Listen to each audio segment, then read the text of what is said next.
From Joe Cunningham winning the first Congressional District race to Governor McMaster to Congress, I sit down exclusively with Rocky D for a special edition of Quintin's Close-Ups.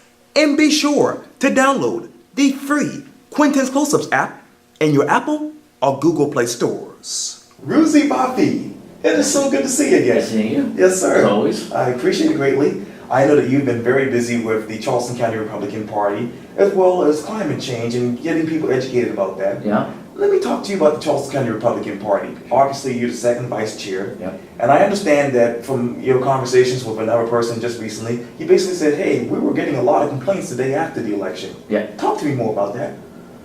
Well, I mean, everyone, our role as officers is to basically help candidates win, right?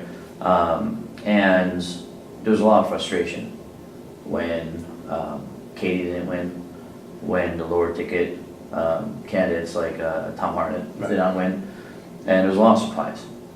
Now, when it comes to midterms, in terms of like Katie Arrington, the precedent has it that the incumbent party loses, right? So I mean, the fact that Democrats took over the House, it happens with every midterm basically.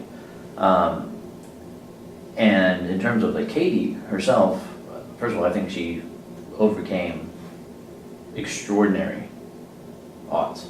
I mean, she had that wreck, she had her mom, and I mean, to will through that is beyond my ability to actually comprehend anything, right?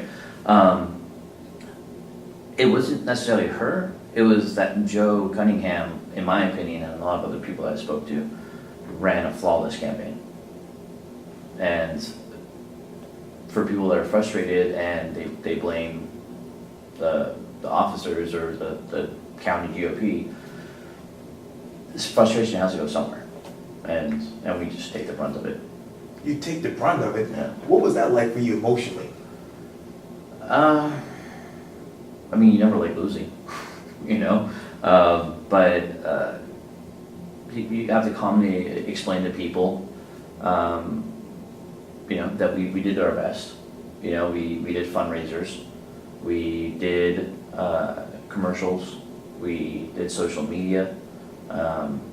We did everything we possibly could as the officers. I mean, Larry Karbowski, as you know, he's a chairman, and he did as much as he possibly could. Maurice Washington, even facing his own personal issues, did as much as he could. Nicole Claiborne, she did unbelievable work for Katie. P. Barnett, he did a lot of social media stuff. He did a whole effort for social media, and there's only so much you can do. Obviously we lost, and it kind of goes into the wider picture of why I actually joined the county party as an officer, and a lot of it has to do, I think, with we need to expand our umbrella, right, of issues and people participating in the party. And I think we're failing on that part. I gotta go to this Greenville headline news because it basically says, hey, the Democrats flipped the first congressional seat since 1981. Mm-hmm. What is the biggest difference between 1981 and 2018 in your mind? In terms of politics, or? Yes. Yeah, in this district too. In this district, this district and Charleston itself, along with other up-and-coming cities, sure, are experiencing, I don't want to say blue wave, right? But there are a lot of people, such as myself actually, right, moving from blue states to red states, right? So you have a lot of New Yorkers, you have a lot of people from Ohio, right? And everyone has different sets of values, right? And that's kind of what's becoming of Charleston. 1981, shoot, I don't know, I was 3 years old, so I don't really, I think the Dodgers won the World Series, I don't know. It was either Cardinals or Dodgers won the World Series in 1981, but to have it flip like that is an extraordinary thing. And a lot of people ask me, well, do you think if Mark Sanford would have been a candidate, if we would have held on to it? I don't know. I mean, if I had that kind of vision, then I'd probably be a millionaire being on an island somewhere. But it is a changing dynamic, and the paradigm's shifting a bit. And me, for myself, and what I've been trying to do is introduce new topics to the GOP so that at least we can try to win it back in 2020. And one of those issues you're basically focusing on is climate change. Yeah. And I understand that you wrote basically a first person, column about it in this Charleston City paper. Yeah.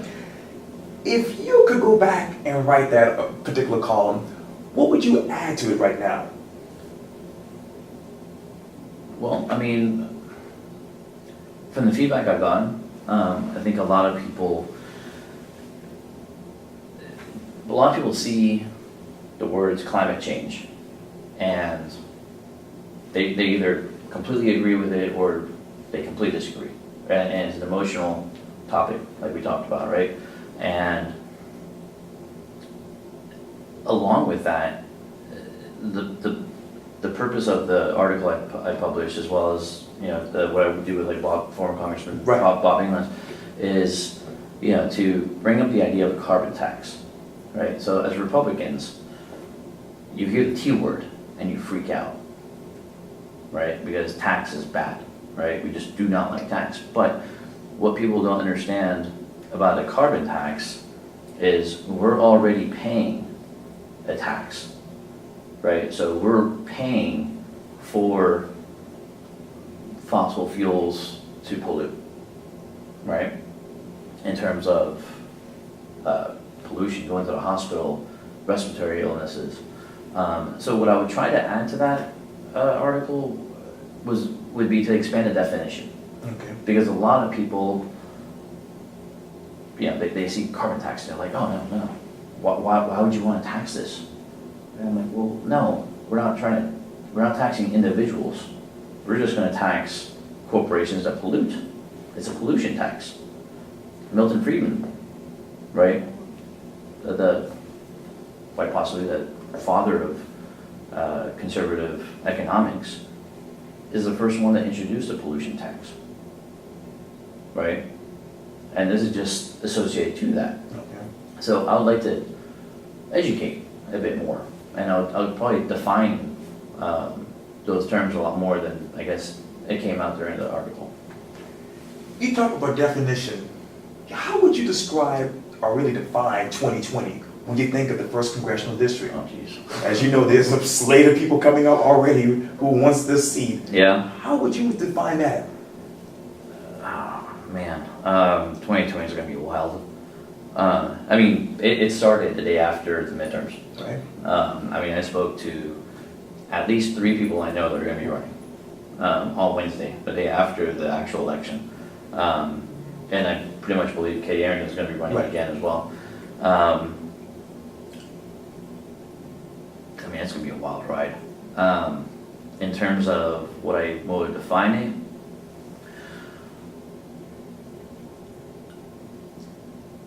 first of all, I would hope, if I were to advise Joe Cunningham, I would give him advice in terms of stick to your campaign pledges, right? When he came out and he's like, I'm not gonna vote for Nancy Pelosi, Right. right? Keep your word, right? He ran a centrist campaign, and that's probably why he won. Because Charleston is more, I feel it's gravitating more to central issues than populist extremist issues.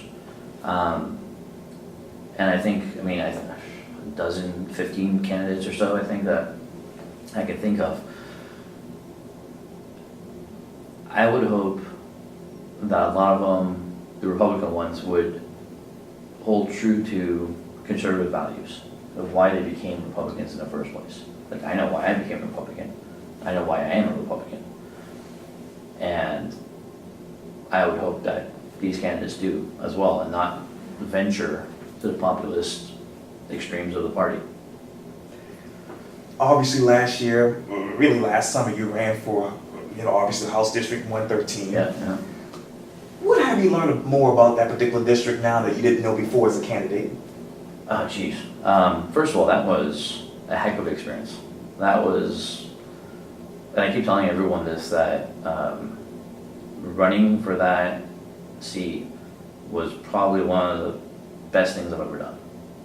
Probably highlighted my 30s. I just turned 40, by the way. Wow. Yeah, I mean, I love that. The experiences and the people I met was just unbelievable. I don't live there anymore. But every time I go back there, which is quite often, probably like twice a month or so, the area keeps changing almost monthly. Park Circle. The demographics keep shifting. The economy there is thriving. I think Marvin Bendarvis, I think the guy's great. Yeah, I think he's representing the district really well. I keep seeing him off and on, and I think he's doing a great job. Yeah, I mean, it's a dynamic district. And if I were to interview you for Quintin School Subs a year from now, what would you tell me? Because I want to go back to climate change. How would you define climate change in 2019? I think it's an issue that, for the most part, since Al Gore, really, Democrats have kind of had a monopoly on the subject.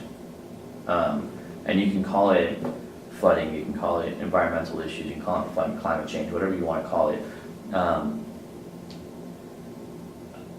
It's an issue that we have to deal with, right? Sea levels are rising. Charleston floods more than it ever used to. Part of that has to do with overdevelopment. Part of that has to do with the ice caps melting. What do I think about 2019 about climate change? Unfortunately, it's not a local issue, right? So floodwaters don't stop as soon as they get to South Carolina, right? Or, we could do everything we can in South Carolina. It's still not going to change the globe, right? So it has to be a global issue. But I feel like we can do our part. And I think Republicans should really lead the way in it because, heck, the father of environmentalism is Theodore Roosevelt. He's the one that created the National Park Service. This is a Republican issue, a topic that we've neglected. And we've just basically handed it over to Democrats to talk about. If we can figure out some way of instituting, let the free markets decide how we deal with our energy, that'd be great. I don't think anything's going to happen between now and 2019. But by 2020 it's going to be an issue that everyone's going to be talking about. Rouzy Vafaie, thank you so much for your time. I really, really appreciate this. Absolutely. Thank you. Really enjoyed it. Likewise. Thanks a lot. Thank you. Yeah.